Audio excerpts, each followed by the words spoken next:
नमस्कार, मैं पुष्पांजलि आप सभी दर्शकों का केवी स्टूडियो के खास कार्यक्रम कहता बेगूसराय बढ़ता बेगूसराय में हार्दिक अभिनंदन करती हूँ, स्वागत करती हूँ।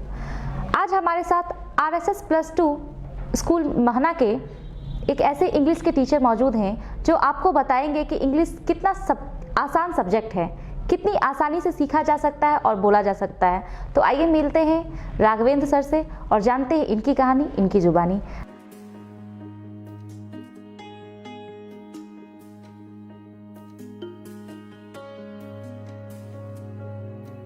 राघवेंद्र सर, हमारे केवी स्टूडियो में आपका बहुत बहुत स्वागत है। बहुत बहुत धन्यवाद।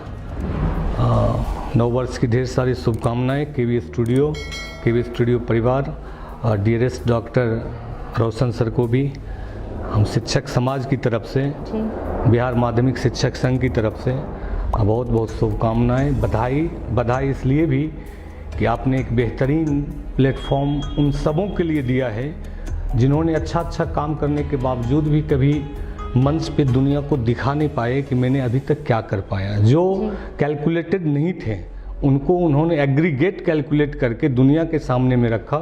इसलिए दिल की गहराई से, हृदय तल से केवी स्टूडियो टीम को, आपको, डॉक्टर रोशन सर को इस इनोवेटिव और जीनियस प्लेटफॉर्म के लिए बहुत बहुत बधाई, शुभकामनाएं। बहुत बहुत आभार सर। मैं चाहूँगी कि अपना संक्षिप्त परिचय हमारे दर्शकों को दें। मेरा नाम राघवेंद्र कुमार है। मैं RSS+2 स्कूल में इंग्लिश लैंग्वेज लिटरेचर का टीचर हूँ। इसके पहले मैं RKC हाई स्कूल में सेकेंडरी टीचर के रूप में काम किया और उससे पहले केंद्रीय विद्यालय और जवाहर नवोदय विद्यालय में एडॉक में एज ए इंग्लिश टीचर काम किया है। जी सर, ये बताइए कि आजकल देखा जाता है बिहार स्कूल के बच्चों को, गवर्नमेंट के बच्चों को, कि वो इंग्लिश स्पीकिंग में बहुत कमज़ोर होते हैं, इंग्लिश पढ़ नहीं पाते हैं। और उस टाइम में आपने इंग्लिश सब्जेक्ट चुना, उसमें आपने PG किया और उसमें इंटरेस्ट आपका था, तो इसके पीछे की क्या वजह है? देखिए, 2-3 कारण हुआ। एक तो बिहार बोर्ड में बच्चों का इंटरेस्ट नहीं होने का कारण है कि 10th के एग्जामिनेशन में इसका मार्क्स कैलकुलेट नहीं होता है जी। तो बच्चों को लगता है कि मैथ पढ़ेंगे तो मार्क्स आएगा, डिवीज़न होगा, साइंस पढ़ेंगे तो आएगा। लेकिन ये बच्चे गलती करते हैं। महसूस तब होता है जब वो जाके 11th में 100 मार्क्स का इंग्लिश पढ़ते हैं, जब वो इंग्लिश ऑनर्स लेना चाहते हैं, जब वो कंप्यूटर पढ़ना चाहते हैं, जब वो एग्रीकल्चर से ग्रेजुएशन करना चाहते हैं, IIT मेडिकल की तैयारी करना चाहते हैं। तो उस समय जाके उनको एहसास होता है कि नहीं, मुझको सही में इंग्लिश पढ़नी चाहिए थी और मैंने गलती किया। जहाँ तक बात रही नहीं सीखने का, तो मैंने देखा बिहार बोर्ड के अधिकतर बच्चे इंग्लिश में स्किल्ड नहीं होते हैं, लेकिन उनको इंग्लिश आती है। वो लिखने में एक्सपर्ट होते हैं, बोलने में उनको थोड़ा प्रॉब्लम होता है जी। जैसे CBSE के बच्चे को लिखने पढ़ने दोनों में कम सुविधा, वो लिख भी लेता है, पढ़ भी लेता है। उनका सिलेबस जो है वो 4 भाग में बटा हुआ है। LSRW का थ्योरी है, listening, speaking, reading, writing. Section A comprehension का होता है, सेक्शन B राइटिंग का होता है, सेक्शन C लिटरेचर का होता है। तो बच्चे पूरे साल स्कूल करिकुलम की तैयारी इस बेस से करते हैं और टीचर पेरेंट्स करवाते हैं जी। इधर क्या है, बिहार बोर्ड में बच्चे जीनियस हैं, टैलेंट है, लेकिन उस टैलेंट में बच्चे सिर्फ इसलिए अवॉइड करते हैं कि आदरणीय कर्पूरी ठाकुर मुख्यमंत्री जब थे तो उन्होंने इसको मेन स्ट्रीम से हटा दिया तो बच्चों का इंटरेस्ट स्वाभाविक घट गया। और अभी तो आप देख रहे हैं कि मार्क्स ओरिएंटेड है, कैरेक्टर, स्किल सब सेकंड में है। फर्स्ट है कि बच्चों का मार्क्स आना चाहिए। पेरेंट्स ये बात को लेकर बहुत खुश होते हैं कि मेरे बच्चों को 99% मार्क्स आया। तकलीफ तब होती है कि जब LKG के बच्चे जो 99 लिखना नहीं जानते हैं उनको 99% मार्क्स आ जाता है। तो ये इंग्लिश सीखने और सिखाने की अलग विधा है जी। फैक्ट्स है कि उनमें LSRW होना चाहिए, जो इंग्लिश लैंग्वेज का मेन ऑब्जेक्टिव्स हैं कि आप बोल सकिए, आप कोई बोले तो समझ सकें, आप जो बोले समझे उसको लिख सकें, और यदि लिख लिए हैं तो फिर किसी को समझा सकें। ये किसी भी लैंग्वेज का मेन ऑब्जेक्टिव्स है। इंग्लिश का भी ऑब्जेक्टिव है बिल्कुल, कि आप में वो कैपेसिटी हो कि आप कहीं पर भी अपनी बात को कम्युनिकेट कर सकते हैं, शेयर कर सकते हैं। This is only. अब इंग्लिश इंटरनेशनल लैंग्वेज है, ग्लोबल लैंग्वेज है, ये साइंटिफिक लैंग्वेज है, ये लैंग्वेज UK USA का है। इंडिया में सेकेंडरी लैंग्वेज है, एज ए L2 इसकी पढ़ाई होती है।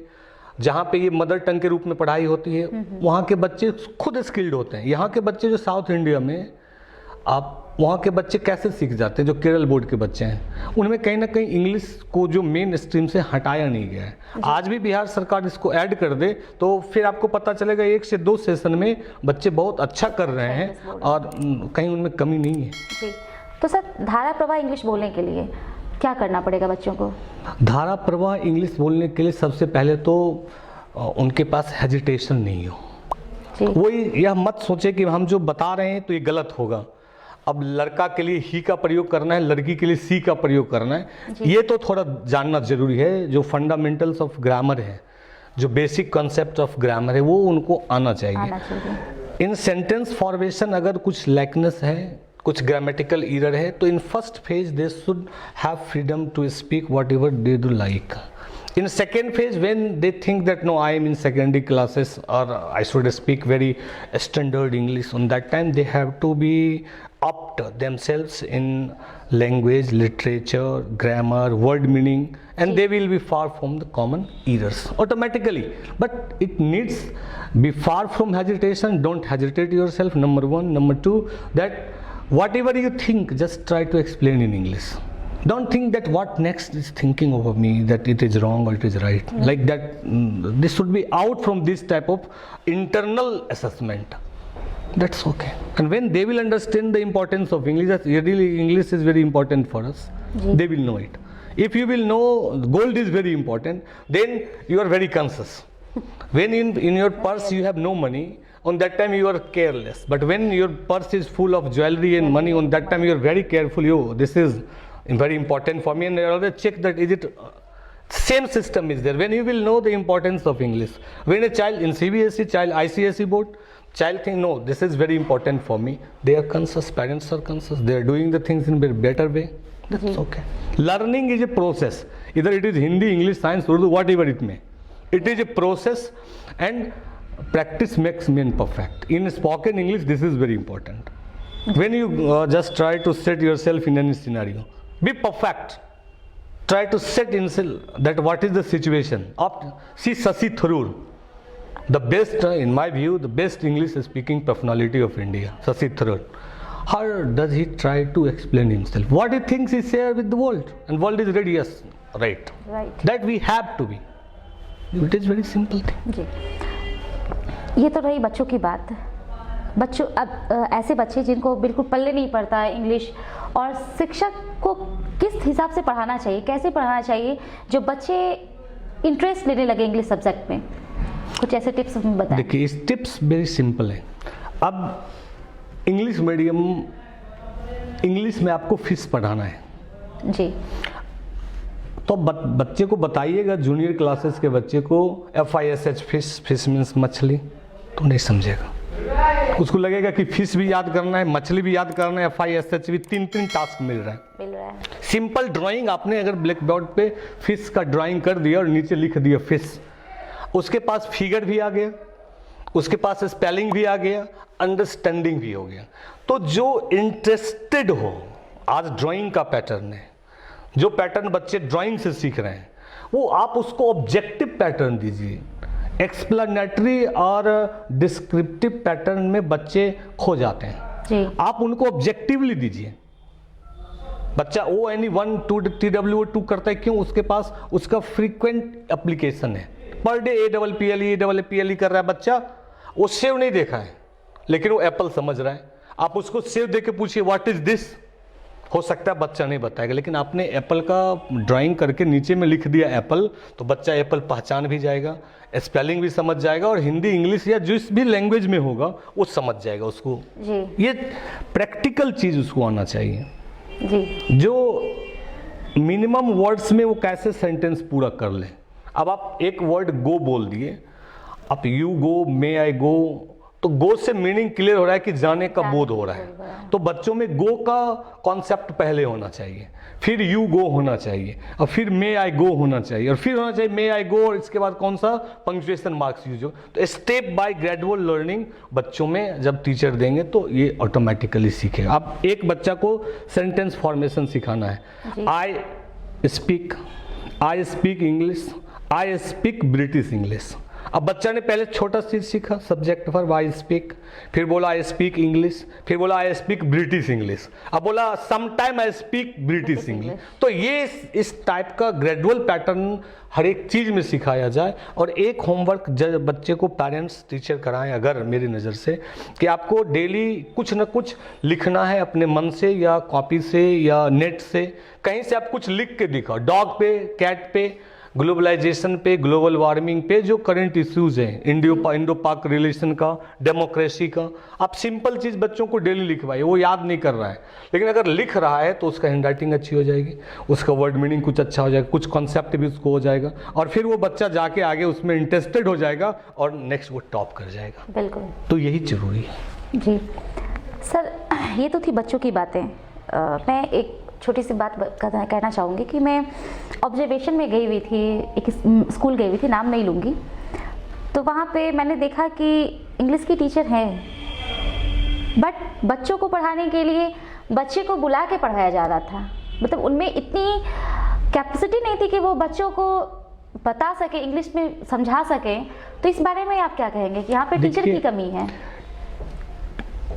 एक पेपर होता है मेथोडोलॉजी जी, उसमें हम लोगों को टीचर को जो बीएड करते हैं जी, तो कहीं ना कहीं अगर आप बैचलर इन एजुकेशन की डिग्री पढ़ के लिया है तो आप टीचिंग आर्ट स्किल समझ गए जी, और यह कमी वहाँ आती है जहाँ आपके पास डिग्री है, सर्टिफिकेट है और आपने प्रैक्टिस नहीं किया है, आपने पढ़ाया नहीं है, आपने डिग्री ले ली।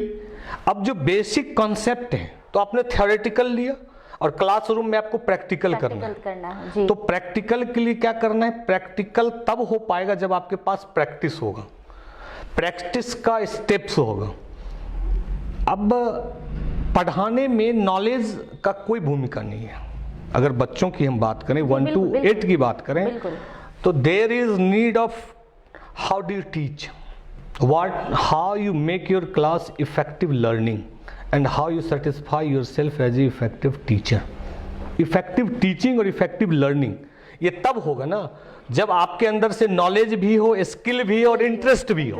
बिल्कुल, ये चीज़ अगर आपने आपको, और अगर आपके पास यू आर ए टीचर और आपके पास इथिक्स है कि मैं टीचर हूँ, मेरा सम्मान हो, तो खुद स्वतः आप बच्चों को वो चीज़ पढ़ाना पसंद करेंगे और बच्चा पढ़ना पसंद करेगा। क्योंकि आपको यदि सरकार ने जिस क्लास में दिया है तो किसी न किसी फैक्टर से दिया है, नॉलेज से हो, एग्जामिनेशन से हो, कहीं ना कहीं से आप सिलेक्ट होके आए जी। आप उस चीज़ को एक्सप्लोर कीजिए, जो इन है उसको आउट कीजिए और एज पर लेवल। अब द रामायण, अब रामायण की कहानी बच्चा क्लास 1 में भी सीख रहा है, राम ने रावण को मारा और कोई पीएचडी कर रहा है रामायण पे, है तो रामायण ही जी।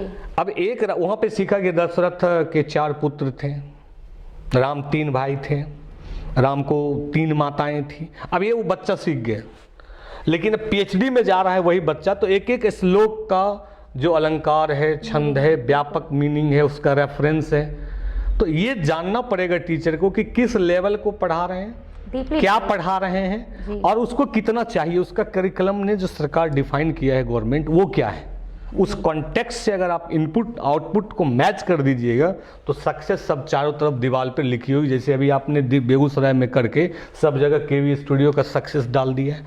तो उसमें आपका प्रैक्टिस है, आपका प्लेटफॉर्म है, आपका टीम वर्क है, आपका इंटरेस्ट है और एक इनोवेटिव आपके दिल में है। तो जो भी काम आप दिल से कीजिएगा रिजल्ट बेहतरीन होगा जी।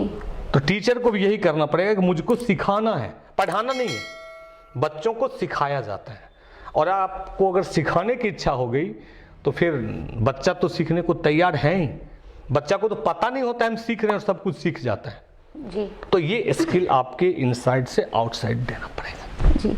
अभी जो सर हाल में नई शिक्षा नीति जो आई है, इस बारे में आप क्या कहना चाहेंगे? देखिए, नई शिक्षा नीति बहुत हद में बहुत अच्छी है और बहुत हद में कहीं कहीं आप अगर उसको पॉलिटिकल रीजन से ना देखें जी।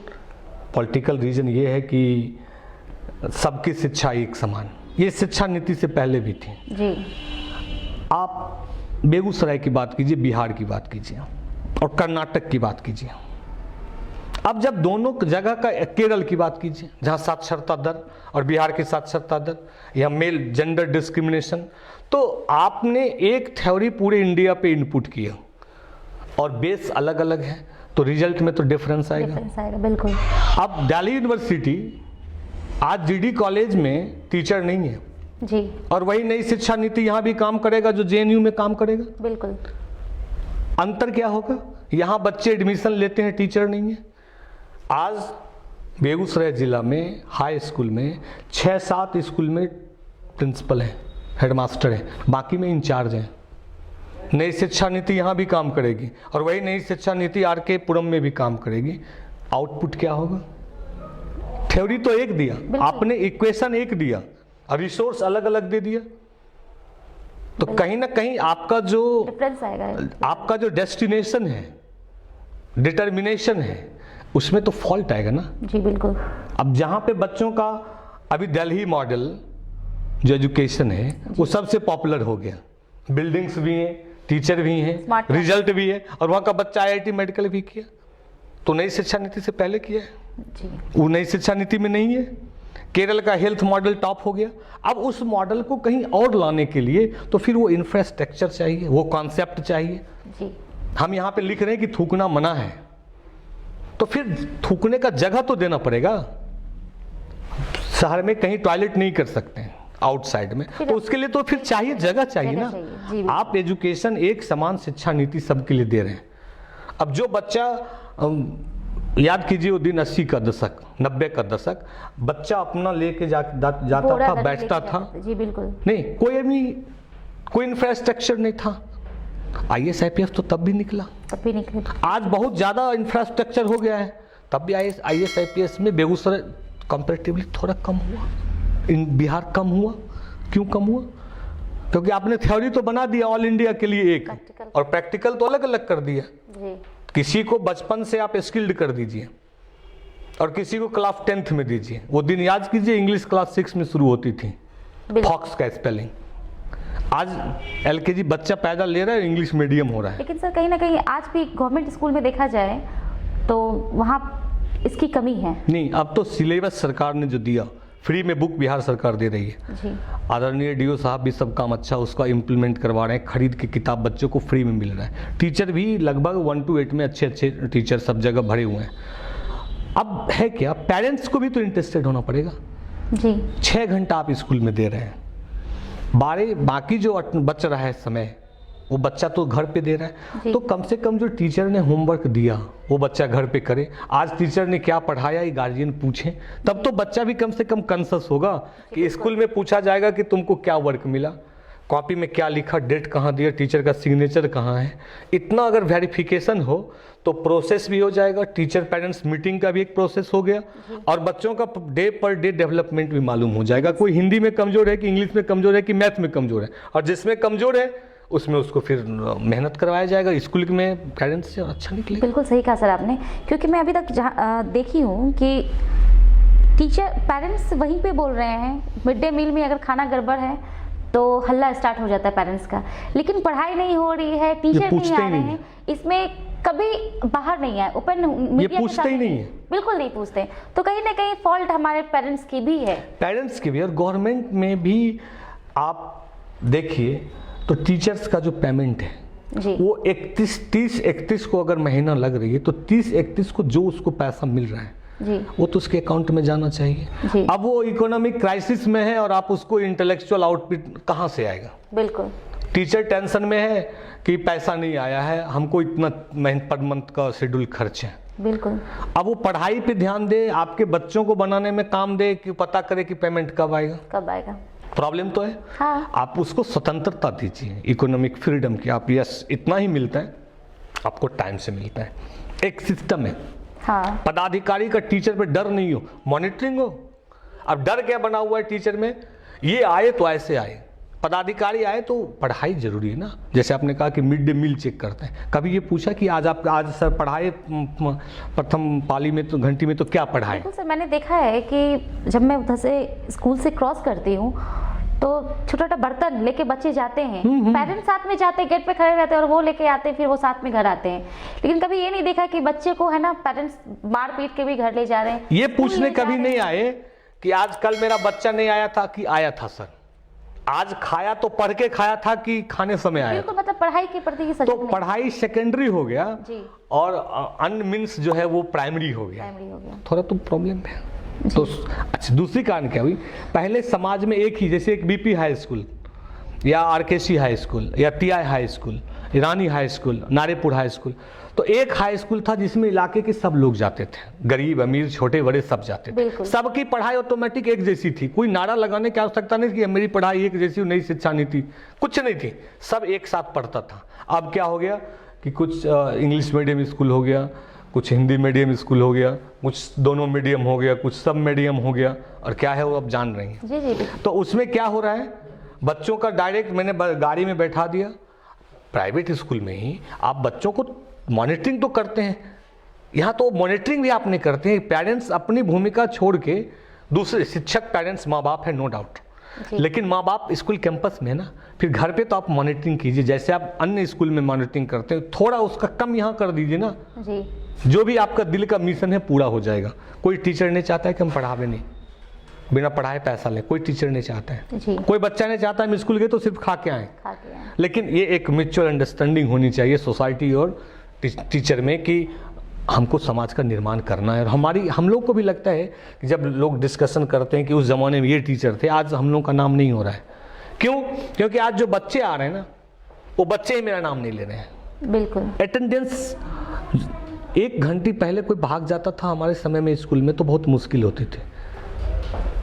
आज अटेंडेंस कर दिया, पहले बाध्यता है, फिर दिया नहीं बाध्यता, फिर कोरोना के कारण हो गया कि 50% स्कूल बंद, पूरे सेशन बंद है एग्जामिनेशन टाइम से। 1 अप्रैल से 12th की एग्जाम, 1 फरवरी से 12th का एग्जाम शुरू है। अब बताइए ऑनलाइन पढ़ाई, जो कुछ भी हो सका, एग्जाम तो वही होगा जो 2019 में हुआ, 18 में हुआ, 17 में हुआ। इन बच्चों के सर्टिफिकेट पर नहीं लिखा रहेगा कि आपको नंबर कम आया कोरोना के कारण, ऐसा तो कुछ नहीं लिखा रहेगा। लेकिन वो तो बच्चे कहीं ना कहीं लॉस में हैं, उनकी रेगुलर पढ़ाई नहीं हुई। और अभी बिहार, डिजिटल इंडिया बोलना अलग चीज़ है, अभी भी बिहार में हमारे बच्चों को, सब पेरेंट्स के पास मोबाइल नहीं है, वो ऑनलाइन नहीं करवा सकते हैं। वो कुछ जो दिए ऑनलाइन नहीं करवा सकते हैं। और मैंने देखा है कि ऑफलाइन भी जो बच्चे स्कूल जाके पढ़ते हैं, हर तरह के बच्चे होते हैं, फास्ट लर्नर होते हैं, स्लो लर्नर होते हैं। तो अब जो स्लो लर्नर बच्चे हैं जो सामने नहीं ठीक से पढ़ पाते हैं, तो वो ऑनलाइन में क्या पढ़ेंगे? नहीं पढ़ पाएंगे। ऑनलाइन तो कोरोना का गिफ्ट है। लेकिन निजी विद्यालयों में देखते हैं कि आपका पेमेंट है वो बिल्कुल, बच्चे आए ना आए, पढ़े या ना पढ़े, उससे कोई मतलब नहीं है, वो जो उनका फी है वो लेंगे ही लेंगे। देखिए वो भी सही है। अब बहुत प्राइवेट स्कूल ऐसा है जो प्राइवेट स्कूल अपने टीचर को बुला के कुछ क्लास करवाया। जी, ये तो है। दूसरी चीज़ कि उन्होंने तो पैसा दिया। जी, हम पेरेंट्स हैं, मेरा बच्चा जिस स्कूल में जाए तो हमको तो लगता है कि मेरा बच्चा उसमें जा रहा है तो हम पैसा नहीं दें, रेगुलर पढ़ाई नहीं हो रही है। लेकिन हम तो गवर्नमेंट में पैसा ले रहे हैं सरकार से, उसी सिस्टम में, तो ये समानता होनी चाहिए। जी बिल्कुल।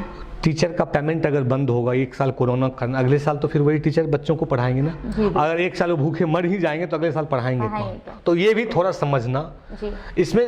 हाँ, स्ट्रिक्ट नहीं होना चाहिए कि आपको पैसा देना ही है, एक बार में पूरे 6 महीने का पैसा देना है। थोड़ा सिंपैथेटिक रिलेशन हो और कंटिन्यूएशन हो कि टीचर, स्कूल और पेरेंट्स की गर्मा बची रहे। पैसे के कारण ना पेरेंट्स को बच्चे से दूरी बने, टीचर को जो प्रशासनिक भवन, हाँ, थोड़ा एडजस्टमेंट हो जाए इसमें, तो मेरे नज़र में बेहतर है। जी सर, मैं जानना चाहूँगी कि गुणवत्तापूर्ण शिक्षा हो, इसके लिए क्या करना होगा? गुणवत्तापूर्ण शिक्षा के लिए मेरे नज़र में सबसे बड़ी चीज़ है कि हर एक विद्यालय में सरकार अपना प्रिंसिपल, हेडमास्टर अपॉइंट करे, बच्चों के अनुसार टीचर की अपॉइंटमेंट हो, सब सब्जेक्ट में कितने बच्चे हैं उसके अनुसार। अब कहीं 5 टीचर हैं एक विषय के, और दूसरे स्कूल में एक दूसरे विषय के 5 टीचर हैं, तीसरे स्कूल में जाइएगा तो सब मिला के 4-5 है, बाकी हैं ही नहीं।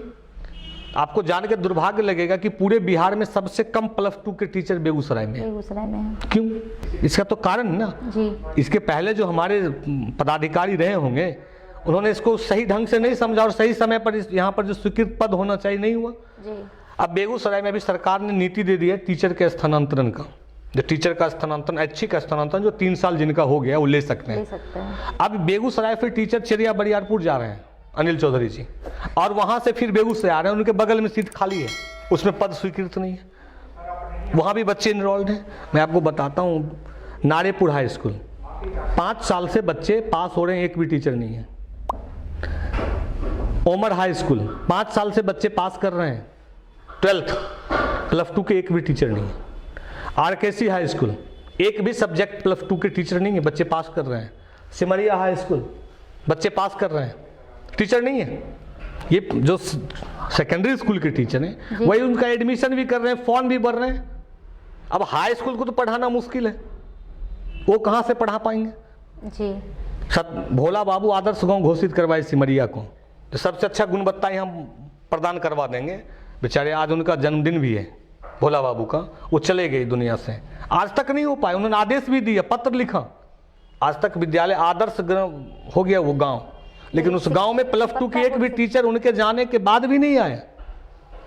इस सिस्टम में कहीं ना कहीं थोड़ा तो गुणवत्ता प्रभावित होगा। बिल्कुल बिल्कुल। अब केमिस्ट्री के टीचर हिफ्टी तो नहीं पढ़ाएंगे, और हिफ्टी के टीचर तो केमिस्ट्री नहीं पढ़ाएंगे, नहीं। और कैंपस में घेर के रखने से गुणवत्ता तो आएगी जी, नहीं। बिल्कुल। ऐसा तो है नहीं कि आप हमारे कैंपस में आ गए और आपको ज्ञान हो गया, जैसे आप ऑक्सीजन पार्क जो है वहाँ गए और आपका दिल साफ हो गया, ऐसी बात तो है नहीं। हाँ, तो ये चीज़ जरूरी है कि बच्चों के अनुपात में शिक्षक वहाँ पे HM हो। जब HM है ही नहीं, एक केंद्रीय विद्यालय, एक जवाहर नवोदय विद्यालय, एक प्रिंसिपल पे चल रहा है, एक कोई प्राइवेट बहुत बड़ा स्कूल जो भी शहर का हो, वो एक जो डायरेक्टर हैं और एक प्रिंसिपल पे पूरा स्कूल डिसिप्लिन चल रहा है, 2000 बच्चे भी पढ़ रहे हैं जी। तो हम क्यों नहीं कर सकते। तो वहाँ पर HM दीजिएगा तब ना। HM है ही नहीं, आपको बताया कि हाई स्कूल में सिर्फ 5-6 HM है, बाकी सब प्रभारी हैं, इंचार्ज हैं। कैसे होगा, कैसे गुणवत्ता आएगी उसमें, कौन मॉनिटर करेगा। जी। सबसे नीची विद्यालय की पहली प्रशासनिक इकाई हेडमास्टर की है, हेडमास्टर ही नहीं है, तो बत्ता गुणवत्ता और शिक्षा कहाँ से आएगी। तो मुश्किल होना है, ये तो बहुत बड़ी कमी है, ये मुश्किल तो होना है ना। और सरकार को ये बात दिख नहीं रही है, भविष्य के साथ खिलवाड़ हो रहा है। नहीं, सरकार को भी तो देखना चाहिए जी बिल्कुल बिल्कुल, कि मैं बच्चों को पास करवा रहा हूँ 12th में और टीचर नहीं है, टीचर जो काम कर रहा है उसको 30 तारीख को पैसा नहीं मिला, हु इज रिस्पॉन्सिबल।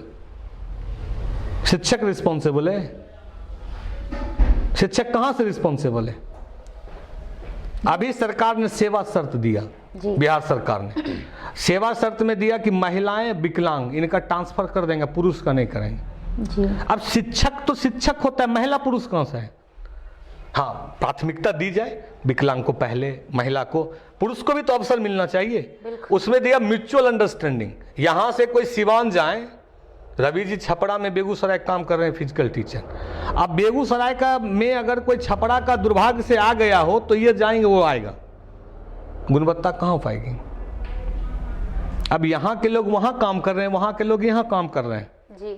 अब तो जब तक हम अपने आप से खुश नहीं होंगे, हम अपने जॉब से दूसरे को खुश कैसे कर देंगे, और करेंगे तो थोड़ा कम करेंगे जी। साफ साफ बात है। बिल्कुल, बहुत ही बड़ी बात कही आपने सर, और आईना रख दिया आपने शिक्षा नीति। तो नहीं, मैं दिल से साफ बोल रहा हूँ, मेरा कोई कमेंट नहीं है, नहीं। और ना किन्हीं पे कमेंट है, जो दरअसल दिल की बात है जी। मैं जैसे आप लोग साफ साफ यहाँ बात पूछते हैं तो मैं भी साफ साफ अपनी बात को रख रहा हूँ कि ये चीज होनी चाहिए और निश्चित रूप से होनी चाहिए।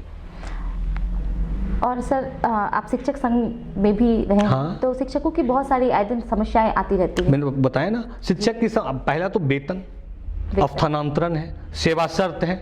हमारे आदरणीय महासचिव श्री शत्रुघ्न प्रसाद सिंह जी, आंदोलन हुआ, कोरोना का आंदोलन वापस हो गया, सरकार ने बताई थी कि हम सबका वेतन वृद्धि ट्रांसफर सब कर देंगे, बीत गया। अब कोरोना कारण हम लोग भी कुछ नहीं कर पा रहे हैं, फिर जब महासचिव महोदय का आदेश होगा तो फिर सब हम लोग तैयार होंगे, अपने हक हुकूक की लड़ाई लड़ेंगे जी। जो मान सम्मान है हमारा, अपने आदर्श को मानते हुए बिहार माध्यमिक शिक्षक संघ का जो भी आदेश होगा, केदार पांडे जी हम लोगों के अध्यक्ष हैं और माननीय पूर्व सांसद शत्रुघ्न बाबू महासचिव पूरे बिहार के हैं, और ये गौरव भी बेगूसराय का है, बेगूसराय के हैं, तो उनका जो होगा आदेश तो फिर हम लोग लड़ाई में आएंगे, अपने हक के लिए जैसे आंदोलन किए थे वैसा फिर आंदोलन करेंगे और सरकार से आग्रह करेंगे कि आपने जो वादा किया है उसको फुलफिल वो करें। पूरा कीजिए। जी, राघवेंद्र सर, हमारे केवी स्टूडियो में आके आपको कैसा लगा?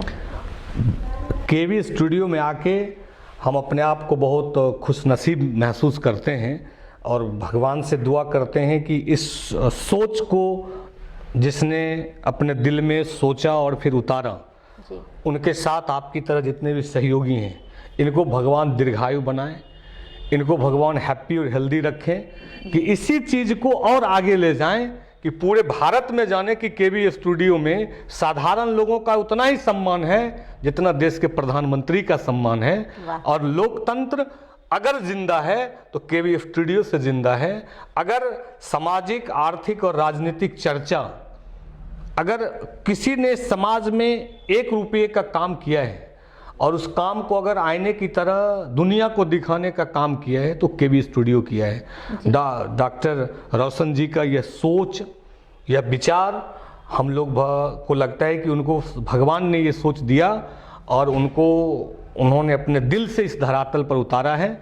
हमारी महादेव से कामना है कि इस सोच वाले पूरे टीम को भगवान पूरा शक्ति दें कि ऐसे सोच और ऊर्जा के और लोग इससे प्रेरणा लेकर हमारे समाज में आगे आवें और समाज को एक अच्छी दिशा दें। बहुत बहुत धन्यवाद। आप पूरे टीम को मेरी ओर से, दिल से, शिक्षक संघ की ओर से बहुत बहुत धन्यवाद, शुभकामनाएं कि आपने अवसर दिया और आपने मेरे दिल की बात को पूछा, मैंने अपने दिल की बात को आपको बताया। बहुत बहुत धन्यवाद, बहुत बहुत पूरी टीम को शुभकामनाएं। केवी स्टूडियो को बहुत मेरे दिल से साधुवाद। बहुत बहुत धन्यवाद।